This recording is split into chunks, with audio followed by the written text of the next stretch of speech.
Mr. President, we haven't discussed foreign policy issues on the floor in a while.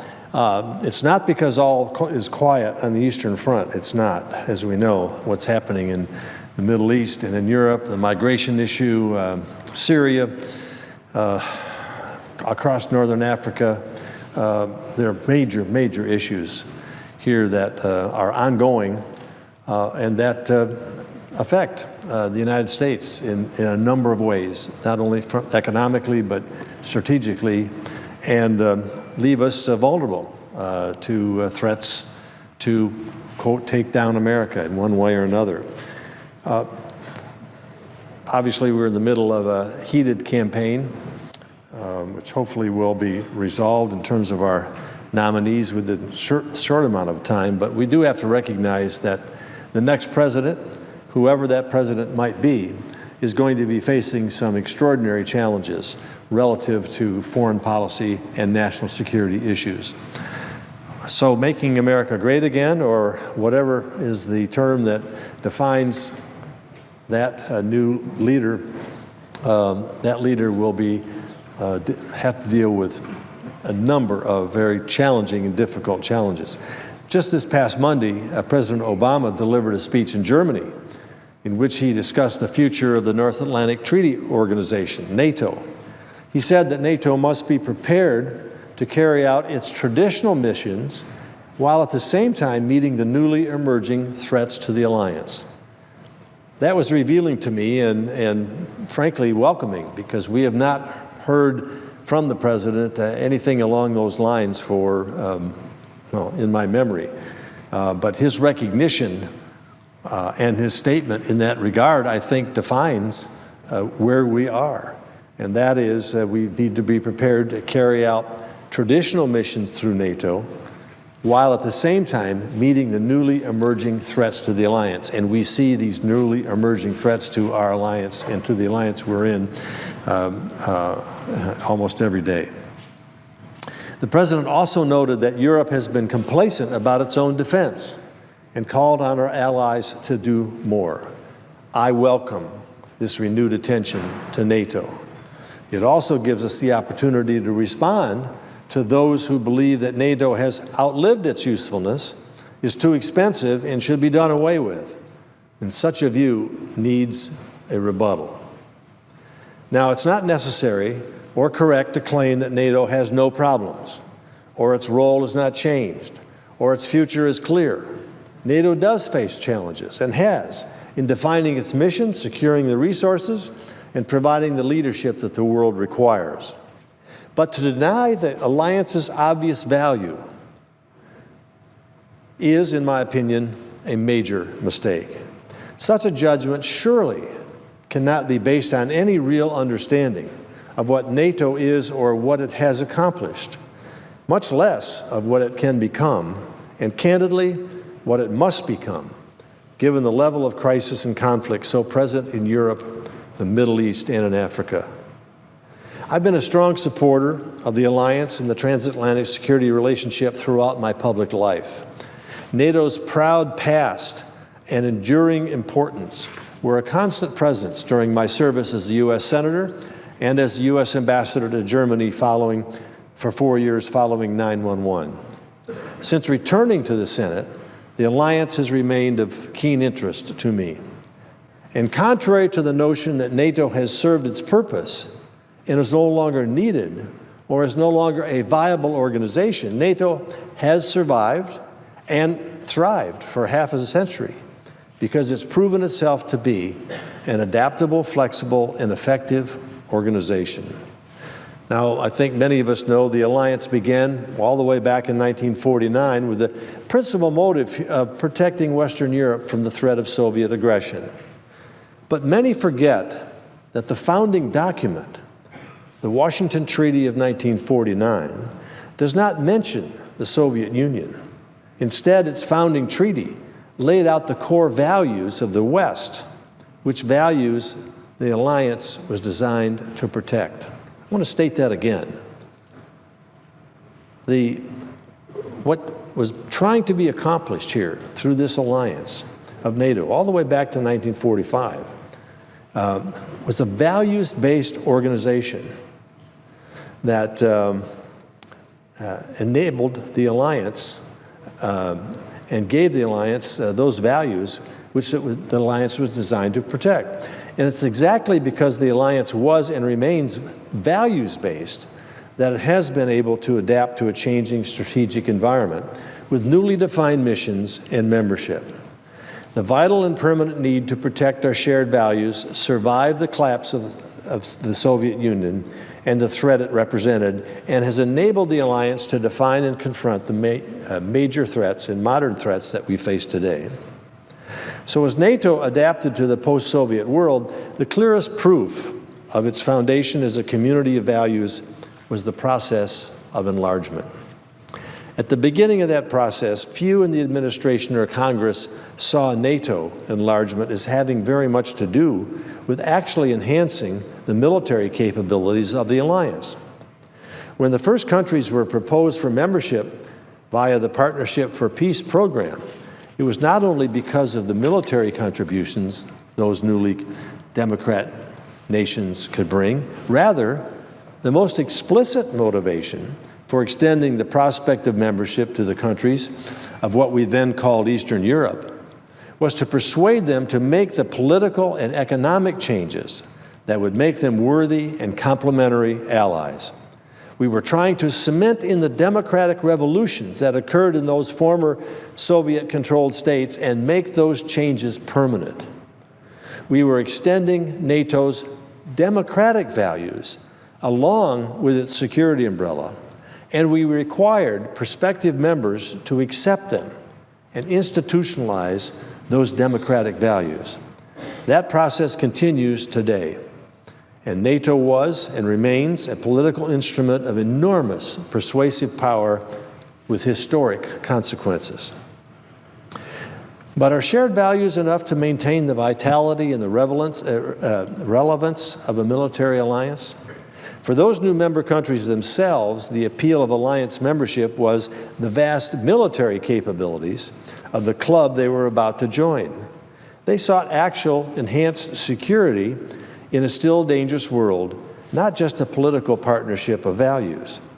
But now, in the wake of renewed Russian aggression, most especially in Ukraine and its illegal annexation of Crimea, the objective military capabilities of the alliance have become even more relevant.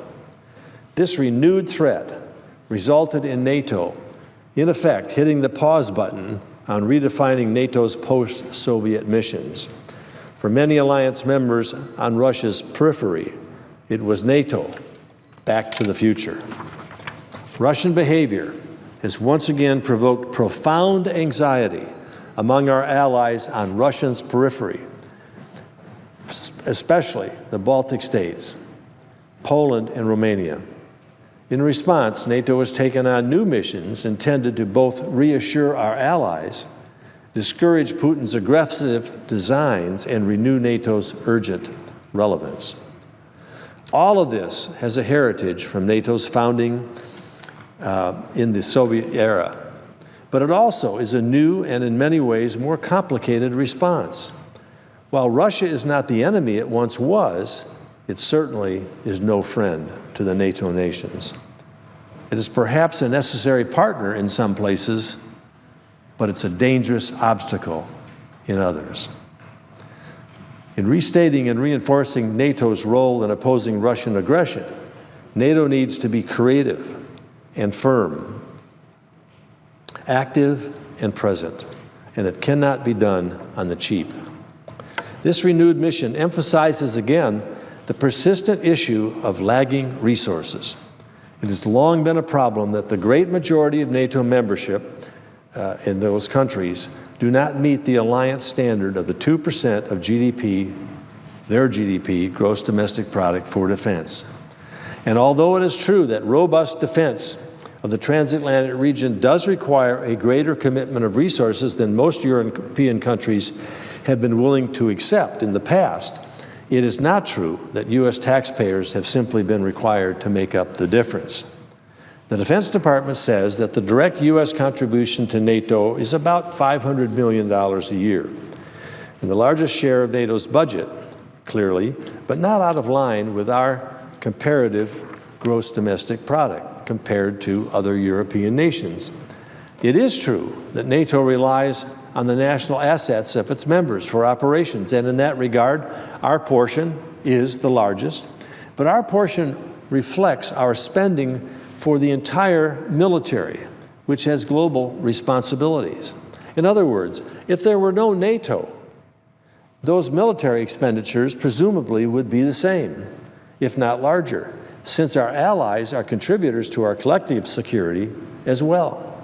In any case, the growing anxiety about Russian behavior seems to be generating some real progress on this resources front. Secretary General Stoltenberg said this week that 5 NATO members now meet the 2% requirement, while it was only 2 countries just a few years ago. Further, defense spending has increased in real terms in 16 of the 28 countries since 2014. Clearly a wake-up call for NATO. What has happened on their borders, the periphery of Russia, has wakened up NATO to the belief that it needs to strengthen our military, strengthen NATO's resources, and live up to those countries to live up to their obligations in providing the necessary resources.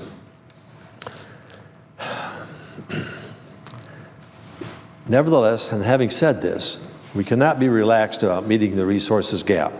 Despite the recent uptick, there has been a long and dramatic decline in European defense budgets for 2 decades before 2014, not to mention a significant absence of constituent support for defense expenditures in most NATO countries. It's a battle in these nations who are dealing with slow or no growth, GDP stagnant, to come to the decision to meet the 2% obligation that they have under the NATO treaty. They have other issues at home, migration simply being one of them, and a number of other domestic issues that has restrained them. But now the threat has become more real, and now the realization of how to address the threat has become more vital and necessary. In his June 2011 farewell speech on NATO's future, Defense Secretary Bob Gates famously said that our European allies were, and had been, apparently unwilling to devote the necessary resources or make the necessary changes to be serious and capable partners in their own defense. He declared that NATO faced the real possibility of a dim, if not dismal, future. But in response to this danger, now especially in the wake of Russian invasion and annexation of a neighbor, this is not the time to call for NATO's abandonment, but to press ahead in validating NATO's relevance, then finding the necessary resources. And I believe that process is underway, as I've just described. Given the new threats to NATO's eastern border states, our allies are finding greater support for making larger commitments to their own security. Now, another pressing reason to solve the resources problem is the host of new requirements this modern alliance needs to face. Since the period of enlargement and the euphoria of democratic revolutions, NATO has made repeated attempts to define its new missions.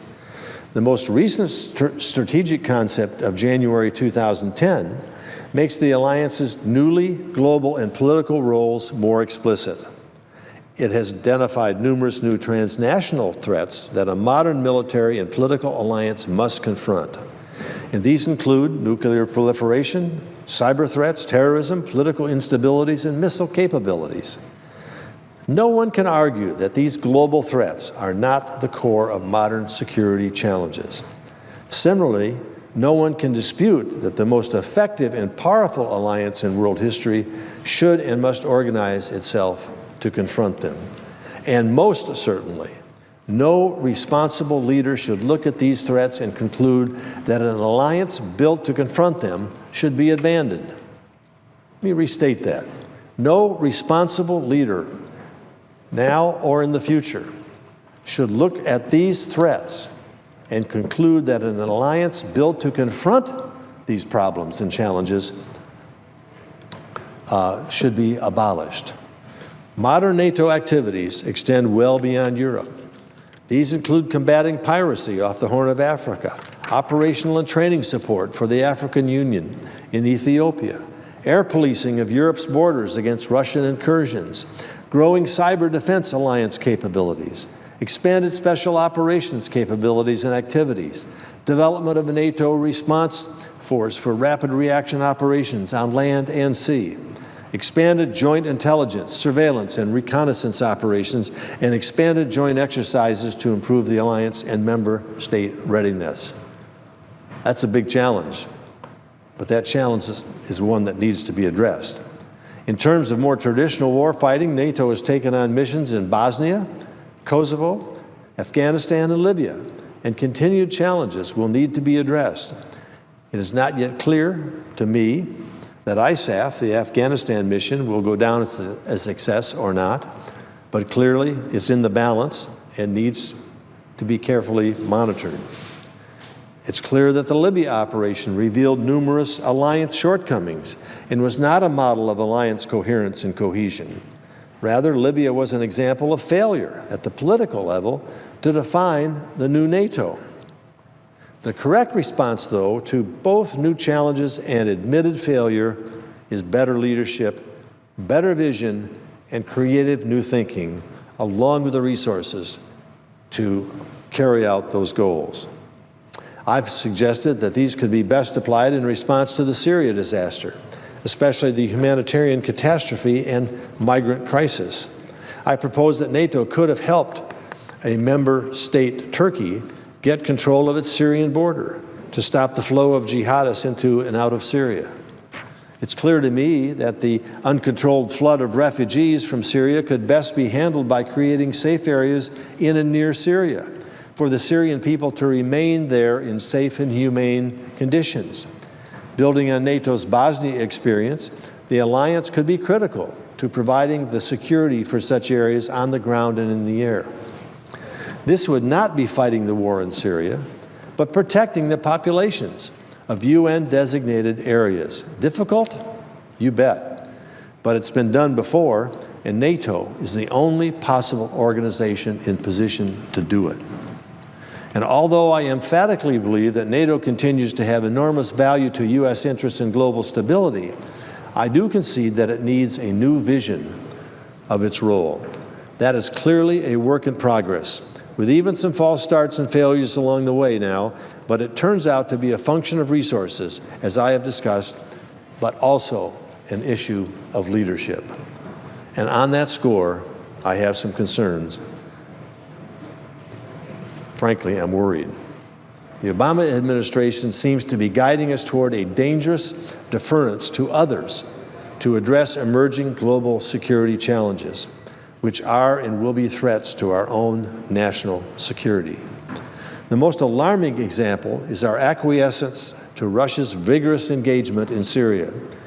Russia basically hijacked our paltry efforts to bring the Syrian disaster under control, inserted its military forces to change the dynamic on the ground, and guided the political process toward their ends.